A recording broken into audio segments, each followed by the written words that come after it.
abiding force, we ask ourselves, what's beyond the red door? So the deeper and deeper we go into the wilderness.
first off, we want to have you guys introduce yourselves, kind of tell us who you are, what your role in the band is, and how you all got to start playing music together. I'll start. I'm Rob. I play guitar in the band and synths.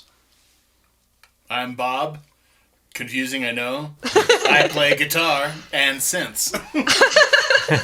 I'm Eric. I am the latecomer to the band. I play bass, and I have played a synth on occasion, so I do that as well from time to time. And missing is Chris. He's our drummer and synth player, actually. So he's missing tonight. He's had some previous engagements. Well, he is missed, and we wish he was here, but understand that he can't be. Drummers. Let me tell you what. So can you get into a little bit about how you met, how you started playing together, and how you came to be your band? So in 2015, Rob and I were doing, I think, our respective separate things. And we met on via Craigslist ad. As you do. As you do. And because I was really wanting to find somebody to write with, to play live, that kind of thing. And we had some pretty common interests. So we got together over a couple of beers and really just kind of had a same idea. We had talked to several other people playing with other people, but we ended up at Francisco Studios for a rehearsal. And then that's when Chris came up. Rob and Chris worked together, and he hadn't played drums in a while, so he was like, dude, let me get a kit, let's do this. And It was literally like, I told him that I started playing music with the dude, and he was instantly like, lunchtime, we're driving, I'm going to buy a drum set, I'm in your band, there's nothing you can do about it. And it was like, all right, Chris, let's do this. And we literally did that. We went during lunch break, he bought a drum set and just moved right on in. That night, I think he had set up his drum kit, and we started playing. At that point in time, we were, flirting with other bass players at the time. And then through a friend of a friend, Eric came about. And yeah, so my friend works with him and had worked with Chris, and so they got us all together, and what do you know? We got in a room and started playing, and things came together, and we put together our first album. It was really, these guys had those songs, and we just powered through and sort of learned all those songs and put them together and recorded them, and then moved on. But it was a real quick turnaround for us, sort of getting up and running, getting music recording, and actually starting to play out shows. So it was a great thing. And, for me, I hadn't been in a band in a number of years, and it was just like perfect to find a group of people that fit. Nice. So tell us a little bit about y'all's influences. I mean, listening to you, I would say post-rock, but what would you say, what inspired you? I mean, we're an instrumental band. I listen to a lot of instrumental music. Caspian has always been a massive influence for me. Some of the edgier stuff comes from Russian circles, but I also like orchestral music. I grew up playing the violin, and so I listen to symphonies. I listen to that kind of music as well. But that's been a huge influence for me. I feel like post-rock is the orchestral music of the electronic sphere. Absolutely. I couldn't agree more. I, too, listen to predominantly instrumental stuff. Obviously, Caspian is a huge influence. Explosions, Mogwai. American Dollar. I'm a very piano-driven guy as well, so I listen to Dustin O'Halloran, and I listen to a lot of orchestral stuff and anything that's cinematic, and then of course you've got Sugaros and Jonesy, and I mean, you just kind of go on and on and on, and it's a rabbit hole as far as post-rock is concerned. But otherwise, I grew up with disco and a lot of Beatles, and so and The Cure. The Cure is a big influence for me as well. So very nice. And Rob and I have a secret connection over metal. So anytime you hear us doing anything chunky or heavy, it's probably because there's metal.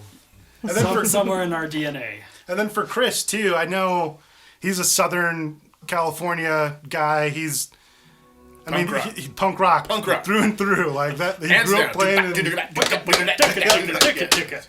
He loves punk rock, but yeah, he's grown into enjoying some of the music we listen to and really taking it to heart. So Yeah, absolutely. We were also talking when we've been listening to your albums about hearing a lot of similarities to Godspeed as well, which is not someone you had mentioned. love Godspeed. Yeah, I mean, similarities there as well. again, I think we'd be here all day if Yeah. if we talked about just what was on one of our playlists on Spotify or Amazon or music streaming insert here.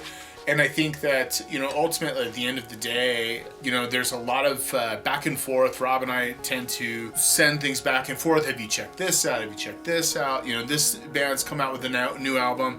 Have you heard it yet? No, I haven't. Or, there's Coastlands, Page Lost, and Olafur Arnolds, and, slow metals. And it just kind of goes on and on and on. And Godspeed and Silver Mountain Zion. And There are always thousands. So one thing on Godspeed You Black Emperor, in our new album, I don't even think I told these guys, in our new album, we do like this spoken word kind of piece in Through Fog and Forest. And the idea came to me from Dead Flag Blues by Godspeed You Black Emperor. There's that guy who talks, does this whole like speech in the middle of that song, and it just sparked, hey guys, we should do this, and that's where the idea came from. Right. Very nice. So tell us a little bit about the new album, how it came to be, some of the maybe themes, because there's not really vocal themes, but I'm sure there are still themes that influence your music, and kind of both for this album and kind of your work overall. You go for it. Okay, so this album is a culmination of a couple of the different ideas that we had coming out of our last album, and ultimately, I can't really talk about this album without saying that, like, Absolute, which was the album before this, was about a pandemic. And so very ironic to us to really have written all of this, recorded it, and then we're like, whoa, we're gonna totally play this. I mean, it was 2 years in the making, and then of course everything kind of shuts down. So the drummer for Chris really wanted to write about Pangea, about kind of this idea of new worldly, otherworldly, traveling, kind of very open space kind of thing. And Rob and I, as Rob and I normally do, take it to a next level, or several levels beyond that. And we thought about, well, what if this pandemic had ended, and what would the world be like beyond that? And then we came up with, what would it be like to be into the wilderness? So from there, what we consider the album to be about is kind of an extension from the last one, kind of a what would be beyond that, with keeping with a real, I think a 3-year-old, whatever that word is, just kind of wilderness theme, just very open spaced, we're trying to do different stuff in this album. We're trying to go beyond all of that stuff. And that's a big thing. I mean, at this point, we haven't been around that long, but we're at a point where we're starting to repeat ourselves if we're not careful. And so we were very deliberate in the writing process of saying, hey, what are we doing? What can we do differently? Does this sound like something else we did? And really spent a lot of time working on not repeating ourselves, getting parts. Certain sections we just worked on and took down every little rabbit hole that you could imagine. And, you end up in a place and you sort of go, how could it have been any other way? What we end up with fits, but we spent a lot more time exploring this iteration, and I think, to keep things fresh, bringing in synths and things like that really helped. I think that when you have vocals, it's so easy to differentiate in terms of themes, and that it becomes a lot harder when you're just an instrumental. It sounds like it just becomes a lot harder when you're just an instrumental band to not feel in that way, like you're repeating similar themes, because there's only a limited way to express those themes. Yeah, I mean, I just love music. Just being able to express a story or your emotions just through music without vocals, just the storytelling, the art of storytelling without the vocals has just been, I love doing it. These guys, obviously we've been doing it for years now, and we love just that aspect of it, just being able to be creative, escape for a bit, use your imagination, write a story in your head, and then name your song titles and write your music to feel that way. I mean, that's just what we do. We love doing that. I guess we saw some videos that were pretty cool of The music video that you put out, yeah? Woohoo! Yeah. Somebody watched it. It's amazing. So everyone, The Red Door, it's on YouTube. Go to our site, watch it. It's the first song on Into the Wilderness.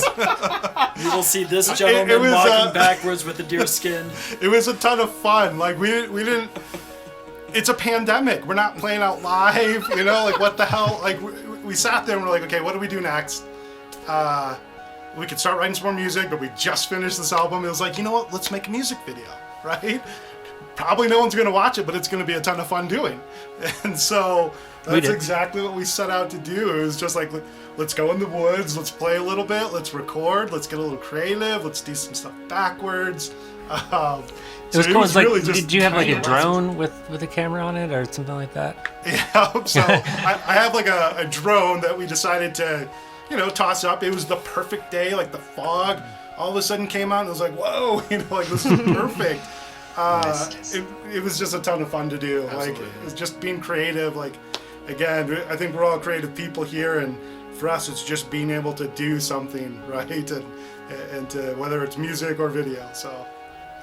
How does your songwriting process work? So tell us a little bit about how you write songs, how you come up with it. It sounds like you go down a lot of rabbit holes and do a lot of improvisation to kind of find those final ideas, but how do you get to the beginning of an idea, and how do you ultimately work through them to find the final product? Honestly, like I do a lot of the writing personally, and it's like in the car, all of a sudden just a melody is just there in my head. My phone is full of me just humming, sounding like an idiot into my phone and recording like, just my voice, just like an idea.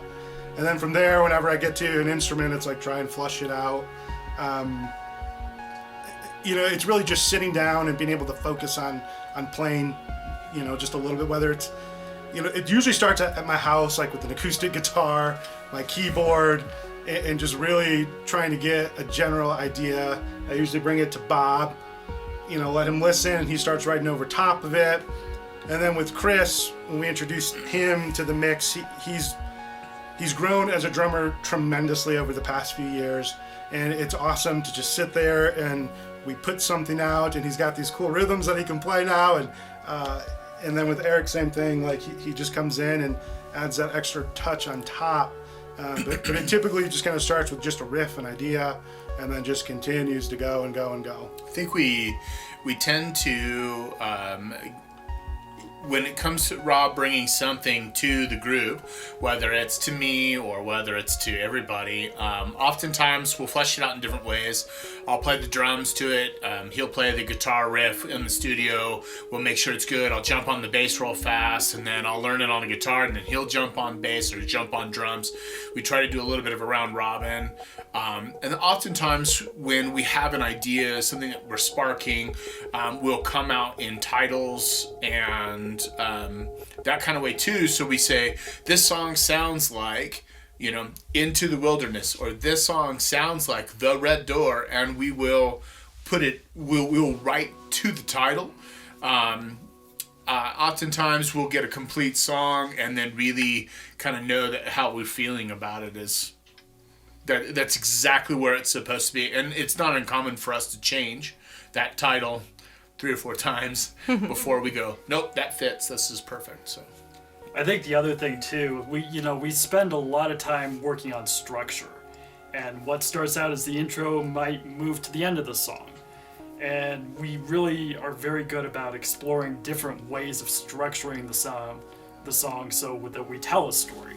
Yeah. And so we may have parts and we may have riffs and things, but figuring out how to assemble it into a song is always something we spend a lot of time doing. I think one thing we're wondering is if any of it's improvised, or if everything on your albums is It's a all structure. improvised. Yeah. In fact, more so on this album, like I had said a little bit earlier, we had spent about a good part of 2 years writing Absolute. This album really just kind of came out, and we really went at this album with an amount of, let's make sure it's right and go and record it as it is. And the more Rob and I talked about it, the more things started to happening is that there's so many things that we can learn from being able to sit in a room by ourselves and play and noodle and do. And so a lot of the stuff happens where Rob will hit me up with a text and say, I just got done recording The Red Door. I changed your part. And so then it becomes all right, you changed my part, can I hear it? No, not yet. Well, if I can't hear it, I can't learn it. So we spend a good amount of time learning. Eric will go in and record, and whether it's Rob or me or Chris who's pacing the room, will change his part inevitably. And so there's a great deal of improvisation that happens at that level. Yeah, and Rob loves to wear producer hats, so it's like if I'm tracking bass and we do a couple takes of the part and we've got it, then it's like, okay, let's try slide up here and go over there and, break up the rhythm or, whatever it is. And so it's a fun hat to wear.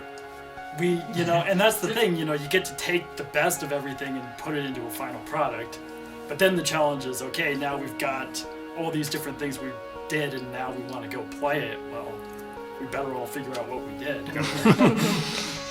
Especially with something like that where you could put 6 layers of synth on. How do you pare it down for 4 people to play and stuff like that? I think Rob and I really have had this discussion maybe 100 times where it's kind of like, what we want to do on an album, what we do live.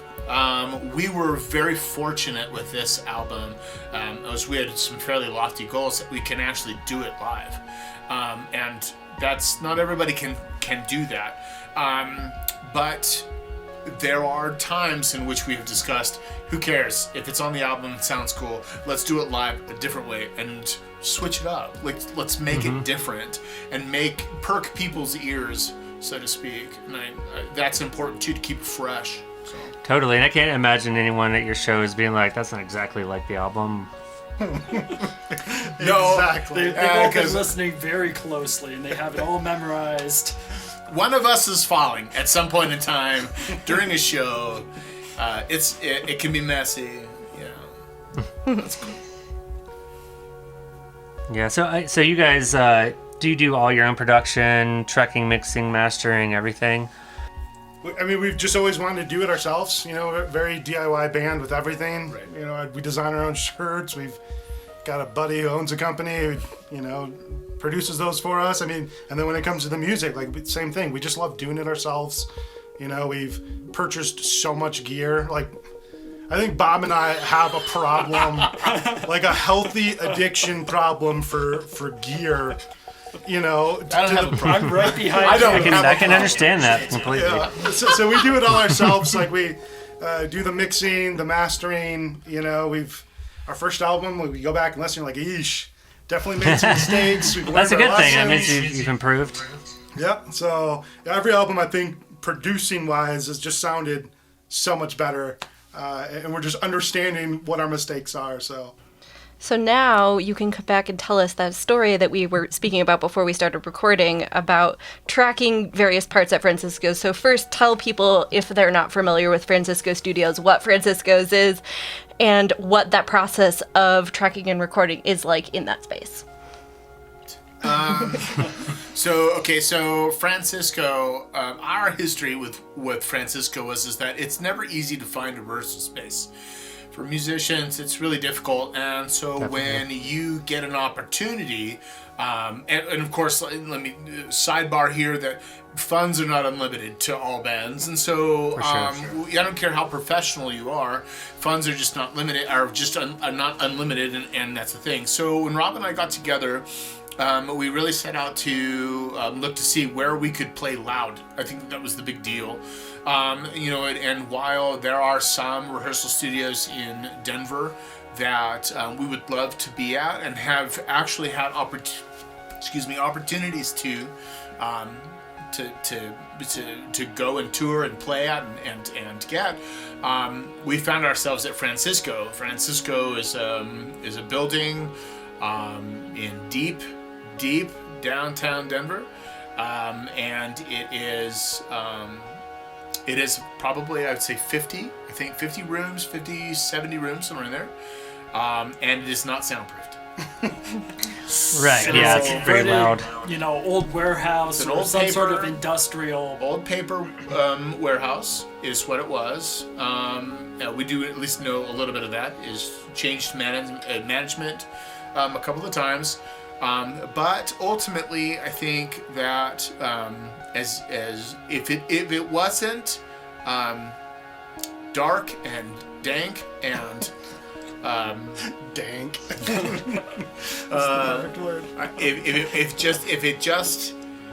if it didn't just scream pandemic, I don't think that we would be. I don't think we could write effectively. Yeah. I think that ultimately, at the end of the day, our room is our room, and that is our sanctuary. We go in, we go out. They are a great facility. They do have clean bathrooms. They empty the trash. You know what I mean? They do take care of things when we have problems, and a big shout out to them for that. Yeah. With that said, we have recorded just about something. Almost all of the first album was recorded there. And then the second album, we realized some mistakes, and we tracked only the drums there. And it was a lot of early mornings, late nights, a lot of Probably starting and stopping. And in fact, the first album, Siren in the Moon, is, if you listen to the transitions at the end of the song, you can actually hear a doom band across the way from us through the drum mics, and it was an affirmation to both Rob and I when we mixed it that we could do this. This was our thing, because you really don't. It doesn't impact the recording. What it does affirm to Rob and I is that recording at Francisco is probably not the way to go. It's a great place, but not to record necessarily. Yeah, 'cause it should be a lot of bleed, I imagine, from. So being gear people and being audio engineers and all that kind of stuff, what's your favorite, most unique piece of gear that you'd like to talk about? One we don't. It's okay if you have to think about it. It is. It's the one we don't have yet, isn't it? Always. All right, Eric, we're going to start with you. Well, I gotta tell you, for this last album, I did a big switch up at the final moment, and so I had been playing a Spectre bass through a Mesa amp, and that's what we used on Absolute, our prior album. That's what I had been doing with us rehearsing and preparing, and I reached this point where I said, this bass is kind of a bit of a boat. I want to do some more nimble things. I really like my Warwick. I want to play that instead. And so in doing that, we just realized it wasn't a good pair for the amp. And I ended up getting a Dark Glass Microtubes, which is just a sweet, sweet amp. And pairs with but literally but it was recording. Days before I was tracked. Yeah. And so, it was we set up and did some takes and listened back, and we're just like, this is garbage. We hate how this sounds. So for me, it was like switching my entire rig last minute just to get the sound that we wanted for the album. And that's the biggest thing. It's like serving the music. And, I can have my own preferences and I lean a particular way, but put together with what everyone else is doing, a certain sound is what works. and you have to follow that path. For sure. I'm gonna go next. I'm gonna look to the future. I'm predicting the future here. For the next album, I bought a baritone guitar. I play in a super funky tuning on my guitars. I realize I can't do it with my new baritone, so I'm gonna learn a whole new tuning. Cool. for I've always this been next curious album. about those. Yeah. So I'm gonna use the baritone for the new album. And then on top of that, I think for this past album, it's just been like software for different synths, just really getting into like the unique sounds you can make. I've got a lot of Arturia products, output products, and it's just fantastic. Like just the level that you can go with those software synths is incredible. So that's been a huge thing for this new album. Cool. I'll speak for Chris too. Chris bought a new drum set prior to this album, and it was something that, that we as a band kind of discussed. It was a pretty major purchase for him, and it paid off in dividends. I want to say like that was pretty crazy for him, but also too the fact that he is also tied to a synth back there too is pretty incredible for him to, and not even just that too, but he also, this is his album, he used mallets and brushes, which again, coming from punk rock, is pretty amazing, right? So Yeah, I guess that if I had any new piece of equipment, it would be Chris, but I think I'm probably the worst in the band. I switch out stuff constantly, oh, that's a great distortion. It's gone now. It's gone. I can't do it anymore. But I do. I just try to enjoy just about anything I possibly can. I have gotten way into reverbs, so I just bought a Dark World reverb, and it may make the board, it may not. I don't even know. I got to keep it here. Maybe I don't. I'm fickle. I have a problem. Cool. So, how would you guys say that the pandemic has affected your ability to play and promote your music? It's tough. It's really tough. Like we bring all of our friends to our shows, right? It's not like we're a local Denver band. We've done articles in Westward and things like that, but like Marquee. We're still not like bringing just Denver residents to come see us play, right? So it's been tough because we want to keep creating, we want to keep making music, and we don't even see these people at work. We don't even see our friends, on the weekends. We've had to do a lot of sending people text messages and saying, hey, check out the new album. And then on top of that, just playing the live shows, I miss it. It's so much fun. We don't play out that often. We play maybe 3 to 4 times a year.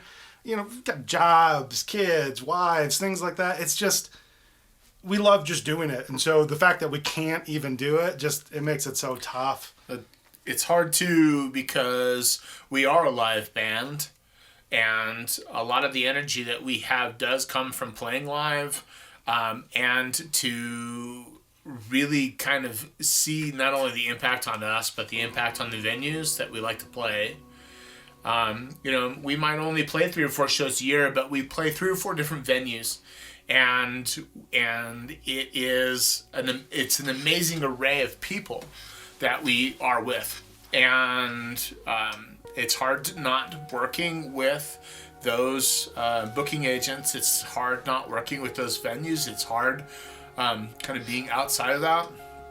We've made some pretty great friends that want to have great visions of things that we want to do, and a lot of that's on hold. So our hearts go out to them because that's what they do. And to add to it, it's people like you guys, right? Like this, and I'm not like, this is for real. Like, we need people who can help with the Denver music community, who can support, all the followers you have to say, hey, listen, this is still going on, promote bands, promote venues. Like, it's incredible to see that it's still going, because we do know it's tough for all those people. Yeah. Yeah. For sure.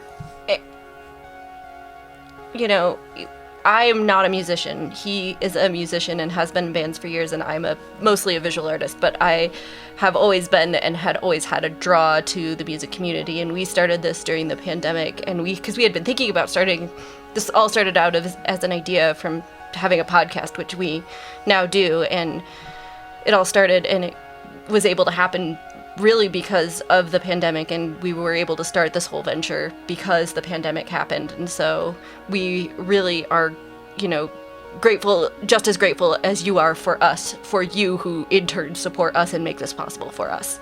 I think it's interesting because my wife, who is not a musician, but she is so directly tied to music that when we even get the opportunity to see something, even live streaming or whatever, like what we're doing here with you guys, she cries, and she misses it so bad. And for me, this is for her. This is like, we want it, you want it. Like that's, you know, this is the thing. Right, and I mean, it's powerful. It's hard for people who are just used to seeing shows, and that's like their whole kind of almost spiritual thing. Absolutely. Tell everyone who will be and is viewing this stream when it goes out where they can find your music and how they can see your album or pick up your album or your merch. Absolutely. I mean, we're on all of the major platforms, all of our albums, Spotify, Apple Music, Tidal, all of that. Bandcamp. Bandcamp is That's great. where we have our merch. It's one of those weird things, right? Like we did a bunch of new shirt designs that we love for this album, and we're not even playing shows to sell them. But Bandcamp, we have all of our new merch up there. We haven't chose to give them away. The third drummer who's not here always gives away our shirts. It's hard not to. Yes. So we're gonna keep creating. We're gonna keep posting. We're gonna keep making music. It's always gonna be out and available for anyone to stream, to watch. We're gonna keep making videos and albums, and I just don't see it stopping. rymr.bandcamp.com is our Bandcamp site, where you can buy shirts. You can, and hopefully, we are looking to increase what we're doing. More shirts, hoodies, perhaps 3/4 sleeves. You know, all of the above. You can listen to all of our albums. Spotify, Apple Music, Amazon, they're all out there. Any streaming platform probably that you could probably think of, they're out there. YouTube, we've got our YouTube channel. It doesn't get quite as much love as the rest, but you could see a little bit of what a live show might look like here and there, you know. And then of course doing stuff with you guys, and we're looking to do more. The music video is fun. We're looking to do something else. We're taking advantage, as a lot of people are, to try to be as creative as possible, as this is the outlet during this period of time. I think it's tough for us because we spent so long writing the last album and then playing it live throughout, and then this time we really wrote the whole thing and haven't really played it live. So this is really our first opportunity to actually show this entire album live. And we're already talking about writing the next.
Thank